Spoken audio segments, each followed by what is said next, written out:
హనుమపై బ్రహ్మాది దేవతలు వరాల వర్షం ఎందుకు కురిపించారు? ఆ వరాలు ఏంటి?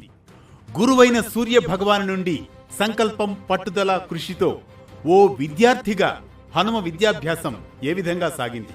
తదితర సన్నివేశాలతో సాగే అనగనగాలోని నేటి వజ్రబలుడి కథనమే వజ్రఘాతంతో గాయపడ్డ, వరాలు వజ్ర బలంతో గర్జించిన శ్రీ ఆంజనేయం.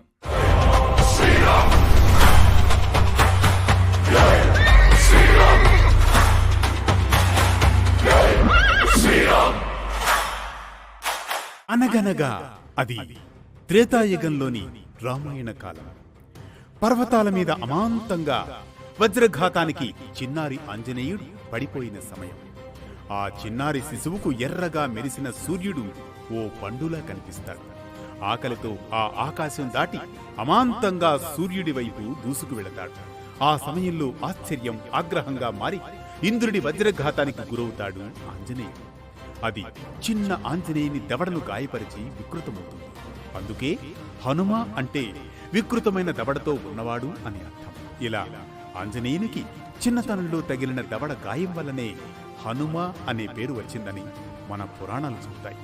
ఈ ఘటనతో ఆంజనేయుని మాతృమూర్తి తల్లడిల్లిపోతుంది. కన్నీరు మున్నీరుగా విలపిస్తుంది. ఆ సమయంలో అమాంతంగా సకల దేవతలు దిగి వస్తారు. బ్రహ్మ ఓదారుస్తాడు. దేవతలందరినీ ఆంజనేయునికి వరాలు ఇవ్వాలని చెబుతాడు. ఈ సందర్భంగా ఇంద్రుడు పద్మమాలికనిచ్చి తన వజ్రాయుధం వల్ల హనుము గాయపడింది కావున హనుమంతుడిగా పిలువబడతాడని, వజ్రాయుధం వల్ల కూడా అతనికి మరణం ఉండదని వరమిస్తాడు. సూర్యుడు తన తేజస్సులో 100వ వంతు భాగాన్ని ఇచ్చి సకల శాస్త్రాలను నేర్పిస్తానంటాడు. వరుణుడు నీటి వల్ల మరణం సంభవించదంటాడు. యముడు తన కాలదండం హనుమంతుని ఏమీ చెయ్యదని, మృత్యువు దరిచేరదని వరం ఇస్తాడు. కుబేరుడు, ఈశానుడు, విశ్వకర్మ కూడా వరాల వర్షం కురిపిస్తారు. బ్రహ్మ చిరాయువునిస్తాడు.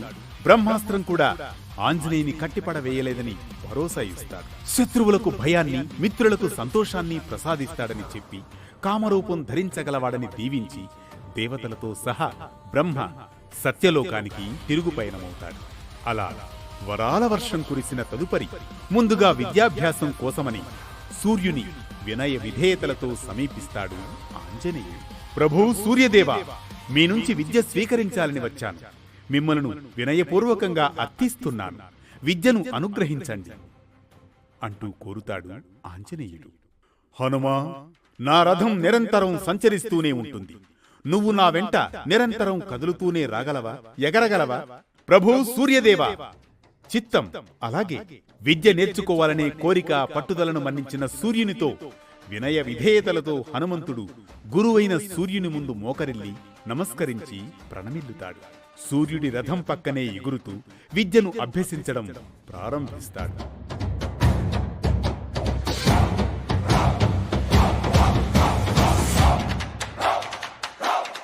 నవ వ్యాకరణాలు, వేద వేదాంగాలు, ధర్మశాస్త్రాలు, అర్థశాస్త్రాలు, దండ నీతులు, యుద్ధ విద్యలు, తంత్రమంత్ర తత్వాలు అన్నింటినీ అద్భుతమైన ఏకాగ్రతతో, కఠోర దీక్షతో, పట్టుదలతో నేర్చుకుంటాడు.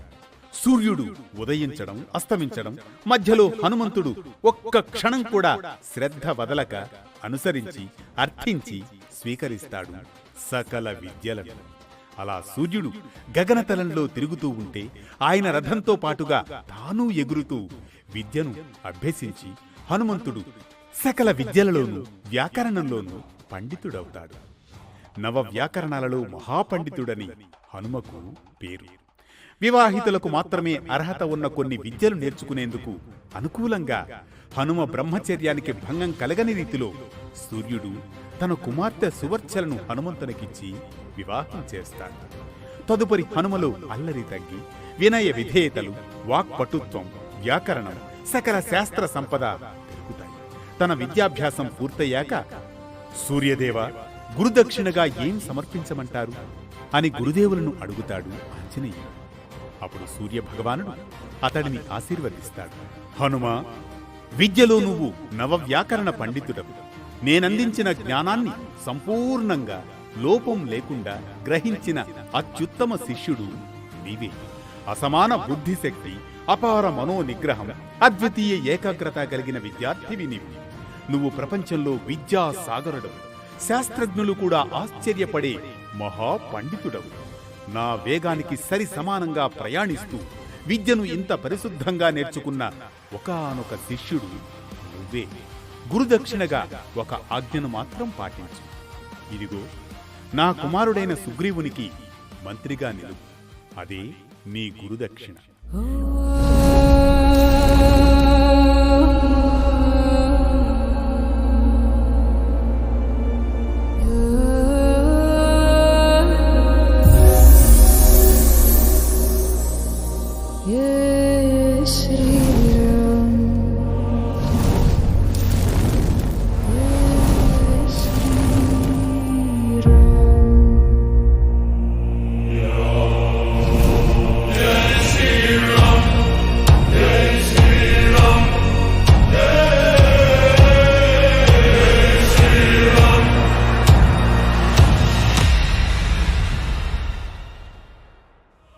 దానిని అక్షరాలా పాటించాడు హనుమంతుడు.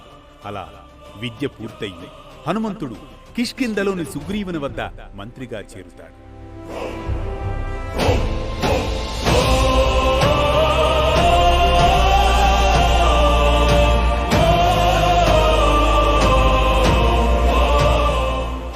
వాలి సుగ్రీవుల మధ్య రాజ్యగాథలో కీలక పాత్ర పోషించడానికి సిద్ధమవుతాడు. ఇది వజ్రఘాతంతో గాయపడ్డా వరాలు వజ్రబలంతో గర్జించిన శ్రీయాంజనేయుడు. ఈ కథనం మనకిచ్చే సామాజిక సందేశం ఒక్కటే. ధైర్యం, వినయం, విద్యపై ఉన్న పట్టుదలతో హనుమ సూర్యుని అనుసరించినట్లే మనము లక్ష్యాన్ని నమ్మి నిరంతరం కృషి చేస్తే అసాధ్యమనేదే ఉండదని, మనము ఎంత సామర్థ్యం కలిగి ఉన్నా దాన్ని వినమ్రతతో, సేవాభావంతో ఉపయోగిస్తేనే సమాజానికి మేలు జరుగుతుందని, శక్తి శాసనం కాదు సేవని, బలం గర్వం కాదు ధర్మానికి ఆయుధమని, ప్రతినిత్యం ఓ పురాణ కథ సూటిగా, స్ఫూర్తిమంతంగా, సామాజిక సందేశంగా. హలో ఫ్రెండ్స్, మా కంటెంట్ మీకు నచ్చితేనే దయచేసి సబ్స్క్రైబ్ చేసుకోండి.